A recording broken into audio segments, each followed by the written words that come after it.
Hi, പുതിയൊരു വീഡിയോയിലോട്ട് സ്വാഗതം. ഇന്ന് വന്നിരിക്കുന്നത് കിരീടം 4K റീമാസ്റ്ററിങ്. ഇപ്പോൾ കഴിഞ്ഞ ദിവസം റിലീസായിട്ടുണ്ട്. ഇപ്പോൾ 2 ദിവസമായി. ഇന്ന് വന്നിരിക്കുന്നത് അതിൻ്റെ റിലീസിൻ്റെ റിവ്യൂ അല്ല. പക്ഷേ ഈ സിനിമ റിലീസായിട്ട് ഇപ്പം പരാജയത്തിലോട്ടാണ് ഇപ്പോൾ നീങ്ങിക്കൊണ്ടിരിക്കുന്നത്. അപ്പം കഴിഞ്ഞ ദിവസം ആയിട്ട് പോലും തിയേറ്ററിൽ ഏറെക്കുറെ ഷോയൊന്നുമില്ല. ഇപ്പം പത്തനാപുരം ആശീർവാദ് എടുത്ത് നോക്കിയാൽ മതി, കിരീടം ഉണ്ട്, റിലീസുണ്ട്. പക്ഷേ ആളില്ലാത്തതുകൊണ്ട് പല തിയേറ്ററിലും ഇപ്പോൾ ഷോ കളിക്കാറില്ല. അപ്പോൾ അതുകൊണ്ട് ഇപ്പോൾ ഈ ഒരു കിരീടം പരാജയത്തിലോട്ടാണ് നീങ്ങിക്കൊണ്ടിരിക്കുന്നത്. ഈ പടം റിലീസ് പരാജയപ്പെട്ടത് ഈ സിനിമ മോശമായിട്ടുണ്ടല്ല. ഇപ്പം ലാലേട്ടൻ്റെ ടോപ്പ് 10 എടുത്ത് നോക്കിക്കഴിഞ്ഞാൽ, അല്ലെങ്കിൽ ടോപ്പ് 5 എടുത്ത് നോക്കിക്കഴിഞ്ഞാൽ, അതിനകത്ത് ഈ കിരീടം കാണും. ലാലേട്ടൻ്റെ മൊത്തം ഈ 367 സിനിമ, ഇപ്പോൾ ഇറങ്ങാൻ പോകുന്നു 366 സിനിമ എടുത്ത് നോക്കിക്കഴിഞ്ഞാൽ ലാലേട്ടൻ്റെ ടോപ്പ് 5 അല്ലെങ്കിൽ ടോപ്പ് 10 ഈ കിരീടം കാണും. പക്ഷേ മോശമായിട്ടുള്ള സിനിമയല്ല. പക്ഷേ ആ ഒരു പടത്തിൻ്റെ രീതി ഇപ്പം നോക്കിയാൽ മതി. ഒരു ഇമോഷൻ, ട്രാജഡി, ഒരു ഫാമിലിക്ക് ഉണ്ടാകുന്ന ഒരു ട്രാജഡി, സൊസൈറ്റി, അലവലാതി സൊസൈറ്റി, അതാണ് ആ ഒരു മനുഷ്യനെ അങ്ങനെ ആക്കിയത്. ആ ഒരു വ്യക്തി, അതായത് സേതുമാധവൻ എന്ന് പറഞ്ഞൊരു വ്യക്തിയെ അലവലാതി സൊസൈറ്റിയാണ് അങ്ങനെ ആക്കിയത്. ഇപ്പം അങ്ങനെ നോക്കുകയാണെങ്കിൽ ഇപ്പോഴും ഉണ്ട്. കേരളത്തിൽ എടുത്ത് നോക്കിയാൽ മതി, ഇതേപോലെ അലവലാതി പബ്ലിക്ക് ഇപ്പോഴും ഉണ്ട്. കാരണം ഒരാൾ പോലും മനസ്സിൽ പോലും കരുതാത്ത കാര്യങ്ങൾ അതായിരിക്കും ഓരോരുത്തർ അംഗീകരിക്കുന്നത്. അപ്പം അങ്ങനെയാണ് ആ ഒരു വ്യക്തി അങ്ങനെ ആയിപ്പോയത്. പക്ഷെ അതേപോലത്തെ പടങ്ങൾ തിയേറ്ററിൽ ആഘോഷിച്ച് കാണാൻ ഒരു ഓഡിയൻസിന് താല്പര്യം ഇല്ല. അതുകൊണ്ടാണ് ആ പടം അങ്ങനെ ആയിപ്പോയത്. പക്ഷേ ഈ പടം ഹിറ്റാക്കാം. എന്നിട്ട് ഇത് എങ്ങനെ നികത്താം എന്ന് ചോദിച്ചാൽ, ഇപ്പോൾ ഈ കിരീടം എന്നുള്ള പടം ഇപ്പോൾ 2026 റിലീസാക്കും. അതിനകത്ത് കുറേ മാറ്റങ്ങൾ വരുത്തണം. ആ മാറ്റങ്ങൾ എന്തൊക്കെയാണെന്ന് വെച്ചാൽ ഞാൻ പറയാം.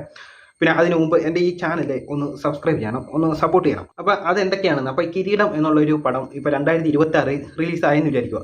ഇപ്പോൾ ഇറക്കുന്ന ഏറെക്കുറെ, ഇപ്പോൾ നമ്മൾ നോക്കിയാൽ മതി, ലാലേട്ടൻ്റെ ആദ്യത്തെ പടം ഇറക്കിയതെന്ന് പറഞ്ഞാൽ സ്ഫടികത്തിനകത്തൂടാണ് ഈ ഒരു റിലീസിങ്ങിൻ്റെ പരിപാടി തുടങ്ങിയത്. സ്ഫടികം നോക്കിക്കഴിഞ്ഞാൽ സ്ഫടികത്തിന് ഏറ്റവും കൂടുതൽ ഫാൻ ബേസ് ഉള്ള ഒരു പടം കൂടിയാണ് സ്ഫടികം. അപ്പം ഞാൻ ഫസ്റ്റ് ഷോ സ്ഫടികം റിലീസ് കാണാൻ പോയത്. കാരണം എനിക്ക് അത്ര ഇഷ്ടപ്പെട്ട ഒരു സിനിമയും കൂടിയാണ്. ലാലേട്ടൻ്റെ കുറേ സിനിമകൾ, ഇപ്പം സ്ഫടികം കഴിഞ്ഞിട്ട് ദേവദൂതം വന്നിട്ടുണ്ട്, മണിച്ചിത്രത്താഴ് വന്ന്, പിന്നെ ഇതേപോലെ ഇപ്പോൾ രാവണപ്രഭു, അങ്ങനെയൊക്കെയുള്ള ചോട്ടാ മുംബൈ, ഇങ്ങനെയൊക്കെയുള്ള പടങ്ങൾ വന്നിട്ടുണ്ട്. ഞാൻ ലാലേട്ടൻ്റെ 2 സിനിമ മാത്രമേ റിലീസ് കണ്ടിട്ടുള്ളൂ. റിലീസായിട്ട് ലാലേട്ടൻ്റെ സിനിമ മാത്രമേ കണ്ടിട്ടുള്ളൂ. ഒന്ന് സ്ഫടികം, രണ്ടാമത്തത് രാവണപ്രഭു. ഈ 2 സിനിമ ഞാൻ റിലീസ് കണ്ടിട്ടുള്ളൂ. ബാക്കി ഒത്തിരി പടങ്ങൾ പഴയതിലൊക്കെ വന്നിട്ടുണ്ടെങ്കിലും ഇത് 2 ഞാൻ കണ്ടിട്ടുള്ളൂ. ഇനി അടുത്ത ലാലേട്ടൻ്റെ ഇറങ്ങുവാണെങ്കിൽ കാണാൻ പോകുന്നത് പൂവള്ളി ഇന്ദുലൂടെ നരസിംഹമായിരിക്കും അടുത്തത് ഞാൻ കാണാൻ പോയിരിക്കുന്നത്.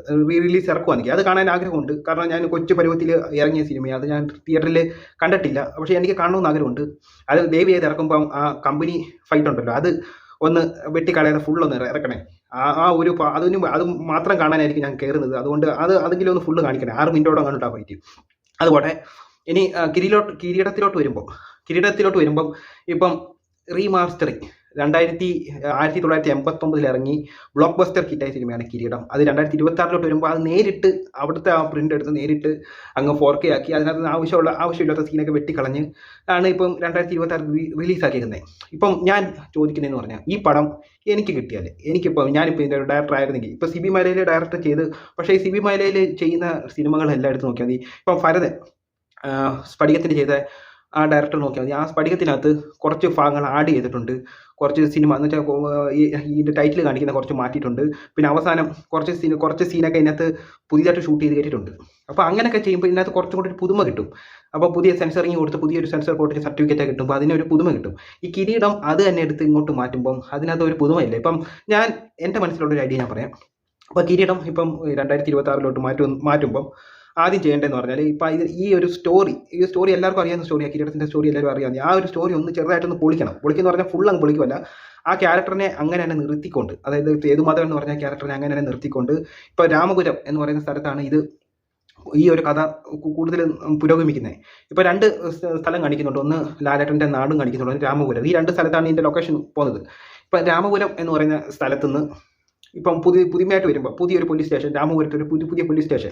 ആ പോലീസ് സ്റ്റേഷനിൽ പഴയ ഫയലുകൾ പരിശോധിച്ചുകൊണ്ടിരിക്കുന്ന പഴയ ഫയൽ പരിശോധിച്ചുകൊണ്ടിരിക്കുമ്പോൾ അതിനകത്തുനിന്ന് ഒരു ഫയൽ കിട്ടുന്നു. ഇങ്ങനെ സേതുമാധവൻ്റെ ഒരു ഫയൽ അതിനകത്ത് കിട്ടുന്നു, കിരീക്കാടൻ ജോസിനെ കൊല്ലുന്ന. അത് പുതിയതായിട്ട് ഷൂട്ട് ചെയ്ത് ഇറക്കണം. അത് ഇപ്പോഴത്തെ പുതിയ ആൾക്കാരെ, പുതിയ ആക്ടർമാരെ വെച്ചിട്ട് അത് ഷൂട്ട് ചെയ്തിട്ട് അങ്ങനെ ഇറക്കണം. എന്നിട്ട് ഈ കിരീക്കാടൻ ജോസിൻ്റെ കഥ അറിയാൻ ആഗ്രഹം ഈ പോലീസുകാരന് വരുന്നു.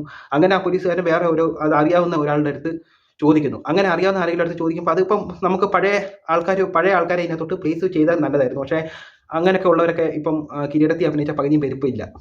അപ്പോൾ അങ്ങനെ ചോദിച്ച് ഒരാളുടെ അടുത്ത് നിന്ന് കഥ മനസ്സിലാക്കുന്നത്. അതായത് ഇപ്പം ടൈറ്റാനിക്കിൻ്റെ സ്റ്റോറി പറയുന്ന ഒരു അമ്മൂമ്മയാണ്, അതിനകത്ത് ആക്ട്രസ് പ്രായമായി കഴിഞ്ഞിട്ടുള്ള ഒരു അമ്മൂമ്മേൻ്റെ സ്റ്റോറി പറഞ്ഞു കൊടുക്കുന്നത്. അതേപോലെ ഒരാൾ ഒരു കഥ പറഞ്ഞു കൊടുത്തിട്ട് ആ കഥയ്ക്കകത്തൂടെ ഈ കിരീടത്തിനകത്തോട്ട് പോയി കഴിഞ്ഞാൽ ഇത് നല്ല ഇൻട്രസ്റ്റിംഗ് ആയിട്ട് എല്ലാവർക്കും തോന്നും. അല്ലാതെ ആ ഒരു പടം തന്നെ എടുത്ത് ഇതിനകത്തോട്ട് വരുമ്പം ആ ഒരു കഥ അത് അറിയാം, ഇമോഷണലി ആളുകൾക്ക് അത് ടച്ച് ചെയ്യുന്ന ഒരു പടം കൂടിയാണ്. ഇപ്പം അതിന് എക്സാമ്പിളാണ് രാവണപ്രഭു ഇറക്കി കഴിഞ്ഞിട്ട് അത് മംഗലശ്ശേരി നീലകണ്ഠൻ ചാവുന്ന ഒരു സീനുണ്ട്. വിജയരാഘവൻ കത്തി ഇതെറിഞ്ഞ് കൊല്ലുന്നത്, തീയിട്ട് കൊല്ലുന്ന ഒരു ഇതുണ്ട്.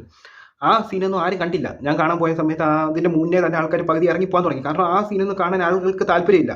അത് തന്നെയാണ് ഈ കിരീടത്തിലും പറ്റിയത്. പക്ഷേ അത് ഇൻട്രസ്റ്റിംഗ് ആയിട്ട് ഇതേപോലെ കൊണ്ടുവരാം. അപ്പോൾ അതിന് നേരത്തെ വന്നിട്ടുണ്ട് മൈ ഡിയർ കുട്ടിച്ചാത്തൻ ആദ്യമേ റിലീസാവുന്നത് 1984. അത് കഴിഞ്ഞിട്ട് അത് 98 റീമാസ്റ്ററിങ് ചെയ്തിട്ടുണ്ട്. അതിനകത്താണ് കലാഭവൻ മണിയുടെയും സലീം കുമാറിൻ്റെയും കുറേ സീനുകൾ, ജഗദീഷിൻ്റെ ഒക്കെ കുറേ സീനുകൾ ആഡ് ചെയ്ത് 98 ഇറക്കി കഴിഞ്ഞിട്ട് അത് പിന്നെയും 12 വർഷം കഴിഞ്ഞ് 2010 റിലീസാക്കിയത്. ഞങ്ങൾ അന്ന് കാണാൻ പോവാൻ വേണ്ടിയൊക്കെ ഇരുന്നായിരുന്നു. പക്ഷേ ഇവിടെ അടുത്ത് എങ്ങും അത് റിലീസില്ലായിരുന്നു 2010. അപ്പോൾ അതിനകത്തും കൂടുതൽ പഴയതിനകത്തുള്ള കുറച്ച് കാര്യങ്ങൾ ആഡ് ചെയ്ത് ഇതിനകത്ത് കയറ്റി. അപ്പോൾ അങ്ങനെയൊക്കെയാണ് ഇത് ഇറക്കേണ്ടത്.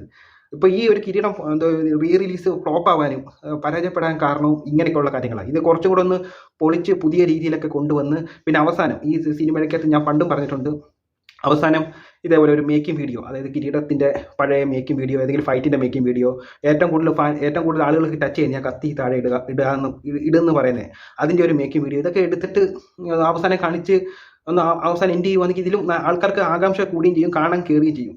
ഒന്നുമില്ലാതെ വെറുതെ അങ്ങ് ഇട്ട് കഴിഞ്ഞാൽ പടം ഫ്ലോപ്പ് ആയിരിക്കും.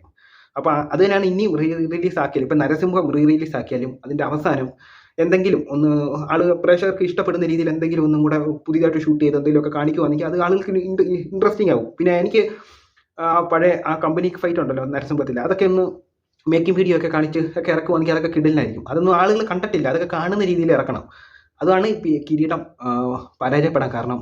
ഇതേപോലെ പഴയത് അതേപോലെ എടുത്ത് കാണിച്ചു കഴിഞ്ഞാൽ അക്സെപ്റ്റ് ചെയ്യാൻ പോകുന്നില്ല എന്നും പറഞ്ഞ് ഈ പടം കൊള്ളാത്തതുകൊണ്ടല്ല, പടം കിടിലൻ പടം തന്നെ. ഇപ്പോൾ വാനപ്രസ്ഥം ലാലേട്ടന് നാഷണൽ അവാർഡ് കിട്ടി, കഥകളിയുടെ ഇതൊക്കെ ഉള്ള ഇന്ത്യയിലെ കേരളത്തിലെ ലോക സിനിമയിൽ ഒരാൾ പോലും അതേപോലെ ചെയ്യാൻ പറ്റത്തില്ല.